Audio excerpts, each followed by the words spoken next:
Kami hadirkan sorotan Presiden Joko Widodo menyebut sampai saat ini belum ada investor asing yang berinvestasi dalam pembangunan ibu kota negara Nusantara. Namun Presiden yakin investasi asing nantinya akan berdatangan ke IKN. Di sela-sela kunjungannya ke pertemuan KTT APEC 2023 di Amerika Serikat, Presiden menjelaskan progres investasi di IKN. Menurut Presiden belum ada investasi asing yang masuk ke IKN. Namun Presiden Joko Widodo menegaskan setelah investor dalam negeri semakin banyak, investasi dari luar pun bakal masuk. Menurut Presiden, prioritas investasi asing khususnya di bidang pendidikan, kesehatan, dan teknologi.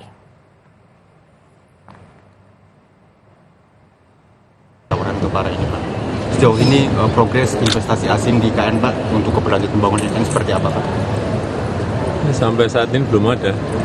Tapi saya yakin bahwa setelah investor di dalam negeri bergerak semakin banyak setiap bulannya, investor dari luar akan segera masuk. Kita lihat aja nanti, pasti akan masuk.